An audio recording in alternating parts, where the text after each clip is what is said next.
Ini ndinokumbirawo advice vanhu vaMwari. Nyaya yangu yakamira yakadai so. I'm a lady ane makore 25. Ndine mwana 1 ane 6 years. Mwana ari kuZimbabwe. Ndane 2 years ndichigara nemukomana ane makore 21. Izvi ndakazozviziva kuti mudiki kwandiri takutogara tese. Akanga andinyepera. So ndakazvigamuchira tikagara zvedu. Dambudziko mwana naye aramba. Iye achiti ndine problem. Iniwo ndikati ndiwe because hauna mwana ini ndinaye. Achiramba. Kusvika ndarara neex yangu ndikaita nhumbu.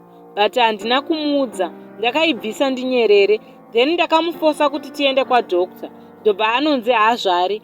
Mubvunzo wangu woti zvinoita here kuti ndirambe ndigere naye pasina mwana naye. Uyezve vabereki vake vanozvitambira here kuti achengete mwana wangu.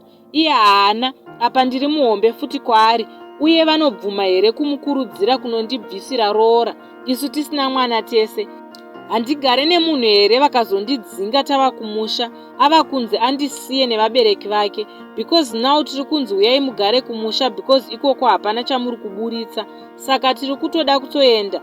Ndoenda here kana kuti ndirambe ndishandire mwana wangu. Iye ari kuti hazvina basa. Ngatigarei hedu but kana tazosvika kuZimbabwe ndaona munhu azochinja ini. Zvekuti haazvari havasati vazvinzwa.